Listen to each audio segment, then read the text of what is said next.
Hello, my friend. Stay a while and listen. What's going on YouTube? It's Filthy and we're back with another video. Today we're looking at the Nova Necromancer. This is a new build for patch 2.7.4.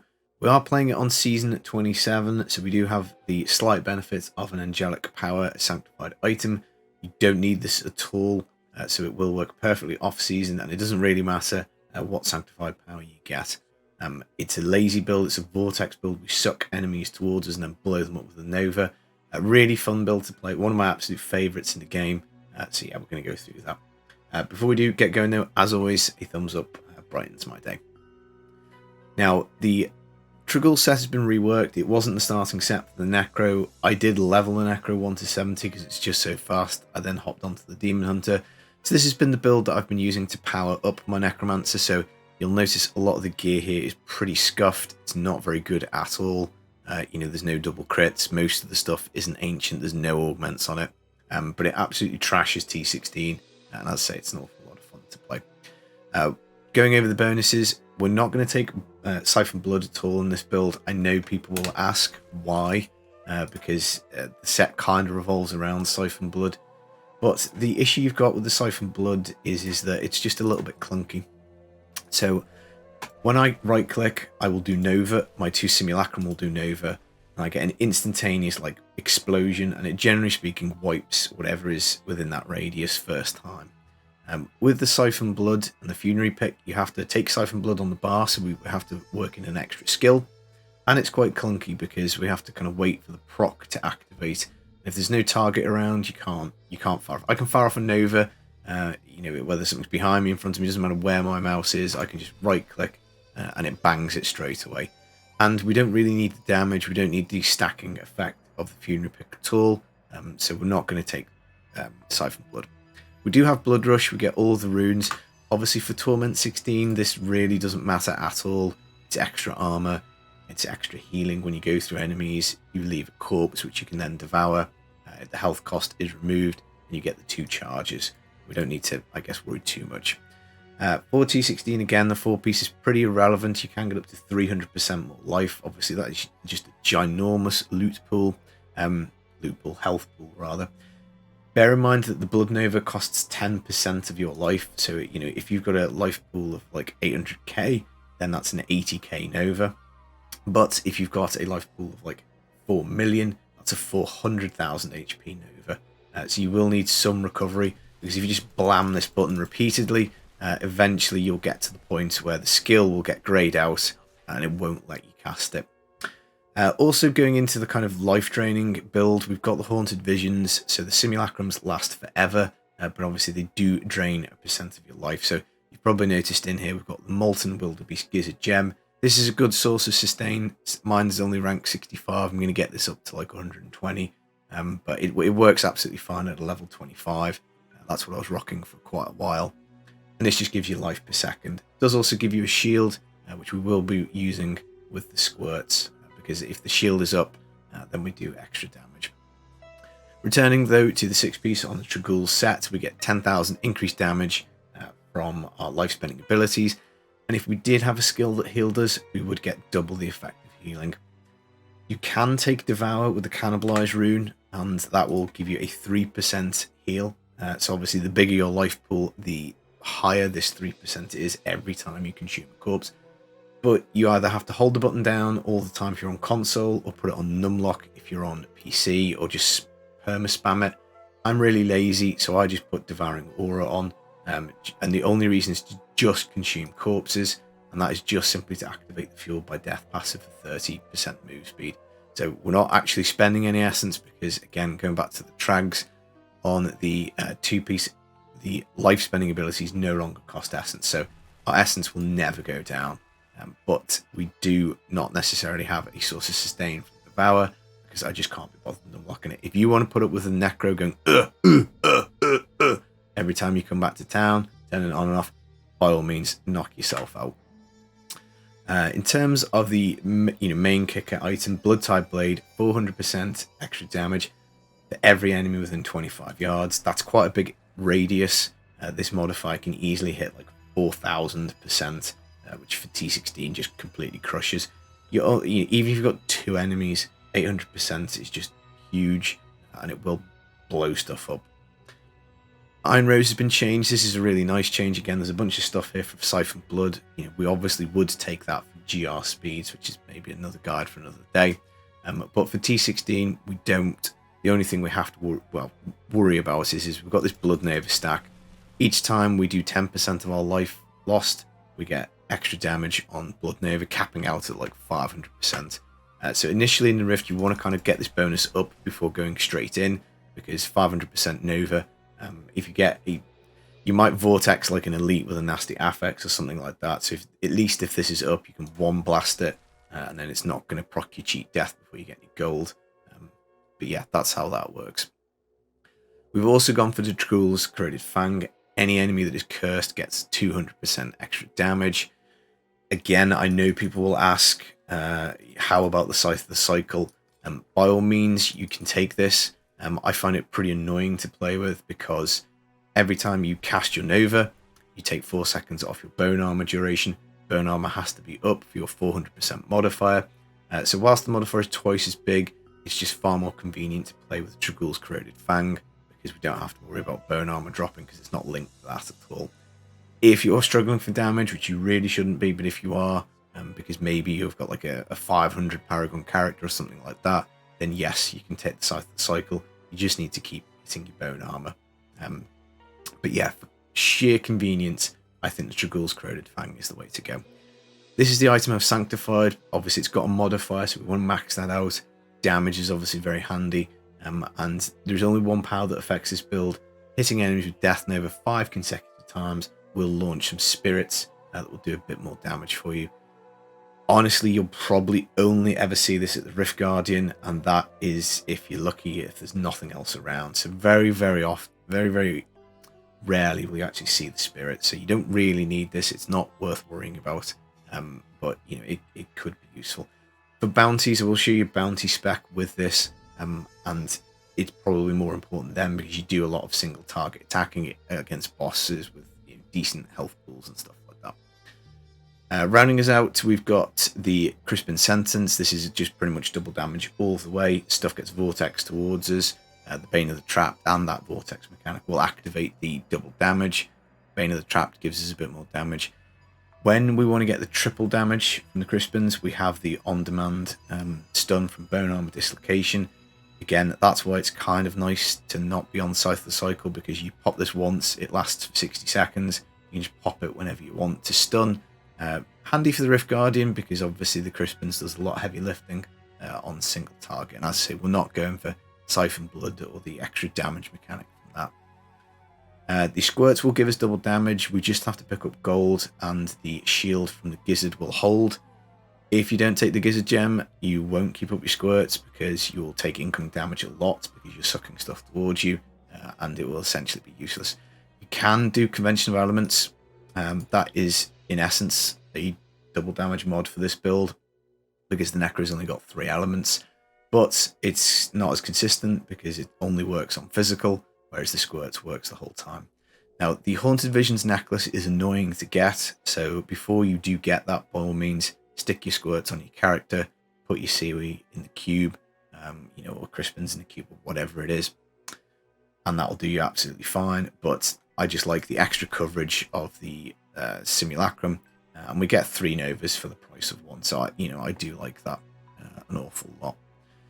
Now, what else have we got? We've got the Brig's Wrath. This is what Vortex's stuff in, so it pulls enemies that are cursed to the cursed location. Your follower has to have an Avarice Band for this to work. You have to have the Boon of the Hoarder gem for this to work, because as you pick up gold, the Avarice Band activates. It increases your pickup radius, and that will allow you to Vortex enemies from further away to you, and you can then blow them up and get on your merry way. So, as I say, a lot of fun. Gold Wrap for toughness. When we do pick up gold, we become immortal. We get a little bit of move speed from the Boon of the Hoarder, which is nice. On move speed, we've got the arm guards on, the Warrior Shen arm guards. Whenever we destroy something, we get a burst of speed. I can't really think of anything else that goes here. I did try Guardians, but you need the Stewart's Greaves for Necro, because it'll give you 100% move speed after teleporting. So you absolutely no way I'm taking this off.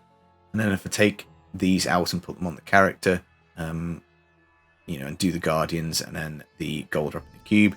Well, I've got to work the Rogue in somewhere. I don't really want to drop the squirts because it's double damage. I guess maybe I could run the Scythe of the Cycle, I guess. But it just seems to me that this is quite straightforward. We don't need Guardians plans, we don't need Rogue. And this is kind of how I'm doing it for T16. Damage gems in the gear. Nova damage goes on boots and on your helm. I haven't bothered rolling this. I probably should. This is a nice piece. You know, nearly max roll on int. You know, 6% crit. So this is definitely an augment piece. In the helm, this is a very flexible slot. You can do cooldown if you want for fast teleports. I've gone for gold just because I'm trying to build my gold pool up just to empower more rifts. So again, totally open on the helm, which is nice. You don't really need to worry about area damage cooldown stats at all for T16. You know, for your GR build, obviously you want to get the nicest gloves you can, double crits and all that kind of stuff. But yeah, I think that pretty much covers the gems, gear, and cube. So if we have a quick look at the skills, Blood Nova, we have to spend life, so we, you know, no brainer. Aura Frailty, the range of the curse is 50% of our pickup radius, so as that average band works, it just makes this work so much harder for us. We also get 15%, you know, cut off of enemy health if it survives a Nova Blast, which is unlikely. Devouring Aura, again, is subject to the same pickup radius. It just keeps our Fueled by Death up pretty much most of the time. Simulacrum, Blood and Bone, you have to take this room for the triple Novas. Worth popping maybe at the start of the rift because it'll do 25% health, and that'll, you know, if we just press it now, it'll get us a couple of stacks of the Iron Rose, and then, you know, one bang, and, you know, we're already at 4, which is pretty nice, decent amount of damage. Potency and Blood Rush, doesn't matter, just pick any of them, we get all of them as per the 2-piece. For the passives, Fueled by Death, definitely you want to keep this on. Dark Reaping is our source, well, a source of health sustain, as well as the Gizzard, 2% life. So, you know, just a little bit of quick maths. If we kill 5 enemies, it's a free Nova, 10% health out, plus we get, you know, 2% times by 5 enemies back. And you can see the Gizzard, you know, even at level 65, puts that health back quite fast. Now, obviously, when we get in the rift, the health will go up a lot, so our life pool will extend. But you can kind of see that plus the Dark Reaping is absolutely fine. Last passive I've gone for Blood is Power. I just simply can't really think of anything for T16 that is useful. You could do Standalone for more toughness to maybe stop yourself from getting one shot. You could do Draw Life to increase your life regen, I guess, a little bit. You could take Spreading Malediction for a little bit more damage. But I think the main utility is probably Blood is Power. It just knocks a little bit off teleport every so often. Knocks a little bit off bone armor every so often. And also it is kind of handy for Simulacrum. If you kind of cock something up and, you know, end up dying or whatever, then it's Simulacrum's back a little bit faster. But, you know, that is certainly one to consider. It's my least favourite of the passives. Right, let's have a little look at the bounty spec. I'd say for keys, this is like a 7 or 8 out of 10 build. It's so much fun to play, which is really nice. It's fairly efficient. It's not like completely inefficient. For bounties, I think it's a bit more kind of like the 6 out of 10. Like, it's fine. There's a couple of ways of running this. You can still leave in the Brig's Wrath and the Boon of the Hoarder to do the Vortex. You have to take an average band yourself though, because obviously there are no followers in bounties. Well, in 4-player bounties. We would work the Guardian set in and try and pump the life pool up on that one. I've actually dropped the Gizzard gem, and we're basically going to use Siphon Blood with the Funerary pick, basically to try and pump our life up. So we would still right click only for the Novas, and then it was only if like you don't have a group of trash, you know, or your life is low, you're going to swap over to left clicking with the Siphon Blood power shift, just to power yourself up. You'd take some attack speed on your Siphon Blood, then you take some standalone extra armor, and I think the skills are all pretty much the same. I don't think we're actually changing. We just simply drop off the Devour, so we lose the speed of consuming corpses, but you know, it's fairly effective. This it does hit pretty hard. It's just a little bit slow because every so often you are having to stop and rely on your Siphon Blood because you can't just Nova the whole way. It does make me think maybe there's a Legacy Dreams build in here somewhere that we can do. If you're not bothered about the Vortex mechanic, or you don't feel like this is hitting hard enough, by all means you can put on you can put on the Rogue in the cube, and that opens up a jewelry slot, so you can go COE, you can go Stone of Jordan. It's going to be hard to use squirts and bounties, but again, if you're not going Vortex mechanic, you've got 2 free rings, so Stone of Jordan, COE, that's going to add an awful lot of juice to that. But yeah, you probably that's kind of how I was running bounties. Dainty's binding in the cube for damage reduction. The Guardian set doubling your base intelligence vitality is really helpful. Bit of damage reduction on the 3-piece as well, and then actually swapping over to like life gems just to pump the life pool up. But again, scuffed gear, it was fine. Doing bounty was absolutely fine, no problem with it. Just maybe not the fastest thing in the world. Right, let's go take this for a spin on T16. You could always swap the rune on bone armor to the move speed one, but as I say, I do like being able to just crunch the Rift Guardian. But yeah, this is it. So we can stand on explosions, stuff gets sucked to us, and then once stuff has been sucked, you can just simply blow it up, and it's nice. We'll a lot of fun. This was the first build I ever made, I think, properly that got any views was a Nova Necro when they changed it. But I mean, you can a single target is still not amazing, but even at this kind of like 1300 Paragon scuffed gear, it's absolutely fine. And particularly if you get the dislocation off, you'll flatten the Rift Guardian even if there's nothing around. So we'll try and do the Rift Guardian solo if we can, which would be your kind of worst case scenario. But I just think this is fun to play. I just like the stuff being Vortex to me. It amuses me to be really lazy and not have to move, have to run around after stuff. Yeah, and it's only going to get better if you org up this build to do some GRs. If you play it for a bit and get some better gear, it's only going to go faster. It's only going to hit harder. It's yeah, a lot of fun. It's T16 out the box. As soon as you get the pieces, regardless of your paragons, regardless of anything else, you'll be crushing it. Obviously, open maps are best for it because just like with anything, it's just better density and you can just kind of run around. You do have to be careful. The Vortex mechanic, things will like collide with any real world objects. So cemeteries, if the curse goes on them and they get stuck on the wall, it's just how it is. Let's see if we can get the Rift Guardian to spawn here on its own. Right, so if we run down here, there's nothing else. We've got no bone armor, so that's no bone armor. So that's with no stun for the 300% extra damage. And we still flattened the dude pretty quick, so no worries on the Rift Guardian, which was always the letdown with the Nova T16. I'd always get questions. How'd you kill the Rift Guardian? Rift Guardian can sometimes be a bit of a pain. But yeah, lots of fun. I'll just mention the usual things about the follower.